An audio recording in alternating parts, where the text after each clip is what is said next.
What's up, everybody? How's it going? I'm Brad Dollar, and these are the 5 Boss pedals that I can't live without.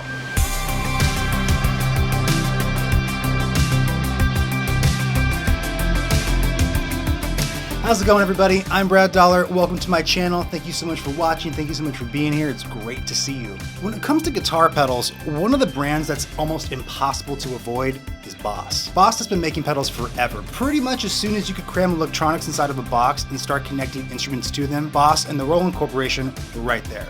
Over the years, there have been many wonderful releases from the company across all different types of pedals, from overdrives and distortions to delays and modulation effects, with some of the models not only becoming industry standards, but also grails. But in today's world, with companies like Strymon making almost perfect pedals, and so many boutique makers out there making a lot of one-offs and highly collectible pedals, the commonality of Boss pedals and their very standardized sound tend to make them one of the effects that people just kind of overlook and not really get too wowed by. But for me, Boss pedals represent something more than just sound. They represent a little bit of nostalgia. They represent getting into making music, getting into guitar playing, getting into recording. And as a result, the sounds that come out of them remind me of those eras, and I kind of have a hard time getting them from anything else. Moreover, with so much perfection in today's modern pedals, I kind of like how imperfect Boss pedals sound, especially the older delay pedals. And so as a result, as the years go on, I find myself using Boss pedals more and more, not just to play guitar through, but also to mix through and create new soundscapes with. There's a certain magic that comes with Boss pedals when you stack them together and start moving them around in different orders to see what kind of mystical sounds you can get from them.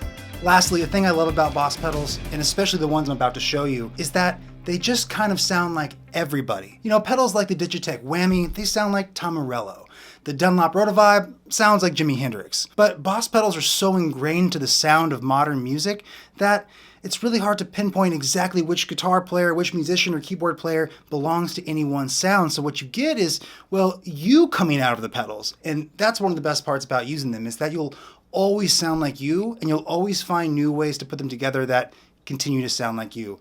Okay, so that's enough of an intro. Let's get right down to it. Let me give you my 5 Boss pedals that I cannot live without. But before we get started, if you can do me a huge favor and hit the like button and the subscribe button, that would be really helpful to my little channel. Seriously, things like that do a lot to bring this information to more people just like yourself, and hopefully inspire others to be creative with the tools they have around them. So without further ado, let's go.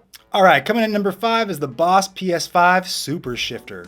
Seriously, I love this thing. It is a harmonizer, it's a whammy pedal, it's just a really cool pitch shifting pedal. And there have been a few different Boss pitch shifters over the years. This is the one I'm most familiar with. What I love about it is that, firstly, the tracking is not perfect. So when you're trying to harmonize or play multiple lines or multiple notes, it gets a little wonky, but in a very usable way. Beyond just being a pitch shifter and also a harmonist, like you can play some sweet Iron Maiden harmonized riffs through this thing, beyond that, it also has basically the same function as like a whammy bar or like a whammy pedal. Like you're not gonna like turn this pedal on and leave it on all the time. But for me, I find myself using this to mix a lot. I love running vocals through it and pitching them down, especially using the tremolo arm function to like move them down really fast, just to bring it some life. Also, just the octave feature is really great. It's nice to pitch things up or pitch things down and have a little bit of like a warble or like something that's a little more synthetic. Don't get me wrong, there's plenty of plugins built into every DAW that will do a better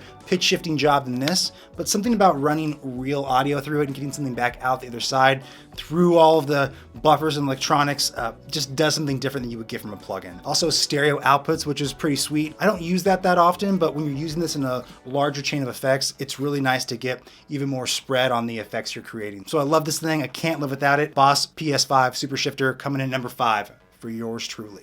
And coming in number 4 is the Boss DSD2 Digital Sampler and Delay. Now, if you haven't heard older Boss delays, especially older Boss digital delays, there's something about the way the chips degrade the sound as they're processing whatever you're feeding into them, your guitar, your keyboard, your mix from Pro Tools, whatever you're using. There's something about what the chip does on the repeats of the sound and the overall conversion of the sound that is just special. I'm sure at the time it sounded really hi-fi and incredible. Now it sounds like a little lackluster by itself, but like any of these older delays, once you start to put them into a track, once you start to like blend them with other instruments, they really do exactly that. They blend in and they become very beautiful sounding because the repeats are so clear. Even though they're a little degraded, they're so clear and refined compared to like a Boss DM2 analog delay. And so what you get is just something that's a little more percussive and a little more energetic inside of whatever you're playing to. Whether it's a clean sound or a heavy sound, this thing is just gonna bring a little more momentum to what you're playing. I love it as a delay, but what I really love about it is the sampler aspect of it. Now, again, jumping forward to pedals today, there's so many better samplers, there's so many better ways to like loop and play with your audio and things like that, but it's so limited in what it can do that that's what makes it so much fun, and that's how you can get so many interesting things out of it. At least for me, it's almost impossible to like create the same loop or sample twice. And so what I find myself doing is like, again, using this as a more of a mixing pedal, running stuff into it, playing with it, getting a performance off of it, you know, triggering it, stopping it, creating repeats, recording that back into my DAW, and then using that alongside a track, just as if it was like a reverb or something like that, printed back into my digital audio workstation. So as a delay itself, it's pretty useful. They're rather short delay times, but the combination of like a very useful delay and the sampler just make this a really unique and special pedal. Now, these are going up in price more and more every year. They're getting a little harder to find, but there are a lot out there and there's a lot in great condition. So if you find one, I highly recommend you pick it up. It's got its own sound, its own flavor. So because of that, this is number 4 on my list, the Boss DSD2 digital sampler and delay. Number 4. Number 3, the Boss TU2 Chromatic tuner. Seriously, this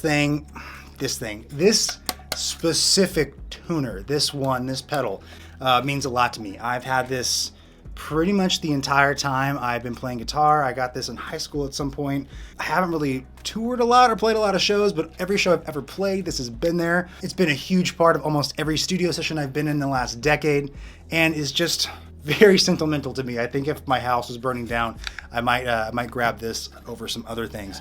But seriously, as a utility, like there are so many other tuners out there. Like my favorite tuner in the world is the Peterson strobe tuners. I love those. I love the clip-on tuner. I love the Strobo Stomp. Those things are amazing. They're the most accurate.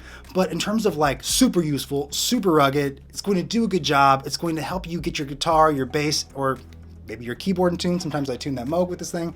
It's going to help those things get in tune really quickly and really easily. And for that, it's just indispensable. So are there other tuners in the market that are better, more accurate, have better features? Yes, but the Boss TU2 is just so good at what it does, it's hard to dispute. Now, I know the TU3 and the TU3W have different buffers in them and have a different functionality of like true bypass, meaning that they're not going to color the sound as much. But one of my favorite things about this pedal is in fact the buffers. I have used this pedal so many times to drive long instrument lines when I'm trying to record. Let's say you have a musician on one end of the room and that's where they have to stand and the amp is super far away so it can not be close to the drummer, for example, or the vocalist. This thing in the middle, even if it's not on, will help you accomplish getting that instrument to that amp. Is it perfect? No. Are there other solutions? Yes. But for something that's pretty much in every studio, it's in so many people's pedal boards, like that's a great functionality to think about using it for. And last but not least with this thing, I mean, it does have a built-in power source. It can run other pedals. In a lot of situations I've been, especially in studio situations where we're recording a lot and we have a ton of pedals hooked up, it's really easy to run out of power supplies. But sticking this thing out in the middle of the pedals and using like a daisy chain to power them, it's not perfect. Again, nothing about this pedal is perfect, but it'll get the job done. It's gonna get all those pedals powered, it's gonna keep this thing powered, and it's just super useful. So because of that, with all those features, that's why this thing is number 3 for me of the top 5 Boss pedals that I just cannot live without, the Boss TU2. Well, we're coming up on the end here. If you're liking this video and you haven't already, please be sure to hit like, hit subscribe, and drop me a comment. What pedals do you like? What are your top 5 pedals? Which pedals can you not live without? Are any of them Boss pedals? Let me know. Coming in at number 2 is a twofer for you, and that's the Boss BF2 Flanger and the Boss HF2 High Band Flanger. Now, by themselves, they're pretty solid flangers. The Boss BF2 is maybe one you've heard before, maybe you have one, maybe you've used the BF3 before.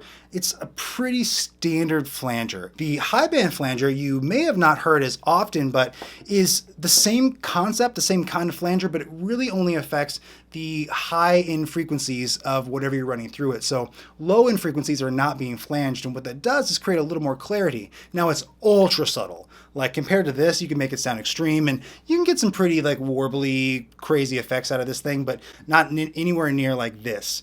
And so the high band flanger is a really subtle, tasteful way to flange things and get that kind of whooshy sound without being too over the top. Now, I put these together for my number 2 slot because I often use them together. I'll oftentimes run a stereo line and have 2 different paths coming back into my interface. And what that allows me to do is to create a very interesting stereo spread of effect. And I can put different things to the left versus the right and just create just more space. I don't want all of the stuff to always be in the middle. I really believe that when it comes to mixing, that things should be a little hyper realistic and be an experience. And I think that when you space things out like that, it gives that feeling. So what I like to do is put the BF2 on the left side and the HF2 on the right side and run a signal through it, and then just slowly start to like dial them in. And what you get is a very wide flanging sound. It's one of the most beautiful flanging sounds I've ever heard in my life. It's not like you can use flanger on everything. It's a very like special effect. It can't be on every single song, but I find myself sticking these after reverbs, using very small amounts of the mix on other delays and other modulation I'm doing just to make it sound a little different. And again, just make things sound less perfect. And I love that. I could live with one or the other, but together they're just really something special. So if you have the chance to put 2 of these flangers together, I highly recommend it. If you can try a high band flanger, please do. These are awesome units, and these are getting harder to find. BF2s are all out there. You can find all kinds of different versions of them. And so that's my number 2 spot, the BF2 flanger and the HF2 high band flanger. So coming in at number 1 is my personal modded, lovely little beast of a pedal, the Boss DD5 digital delay. I've had this particular pedal pretty much the entire duration of my music making life. I bought this pedal at the start of high school. Well, I should say my grandma bought this pedal for me. Shout out grandma.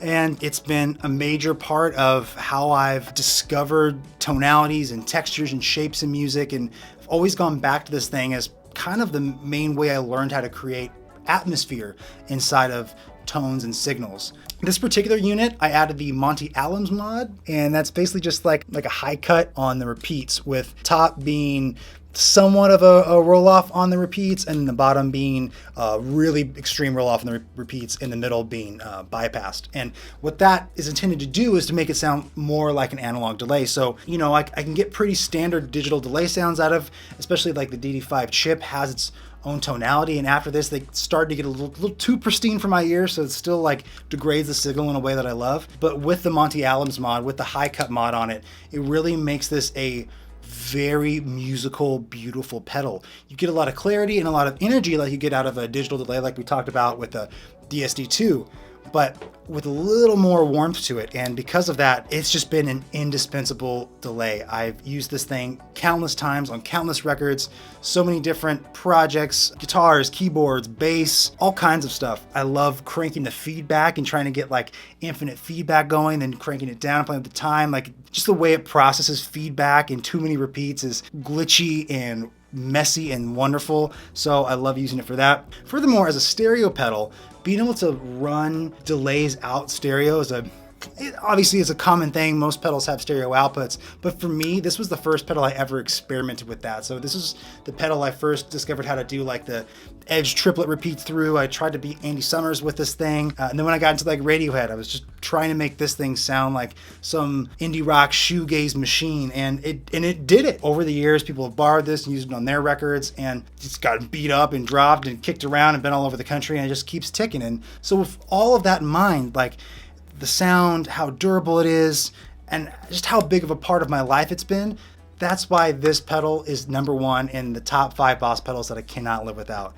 I don't think another DD5 would ever do it for me. Maybe I'll get another one to have a backup in the future, but it's this pedal for me. It's this Boss DD5. If I ever get cool enough or famous enough where someone wants to make a pedal based upon me, this is what I would use and pick. I would want it to be examined and see if it could be modeled. This thing is just it's just cool. So this is my number 1 Boss pedal that I cannot live without.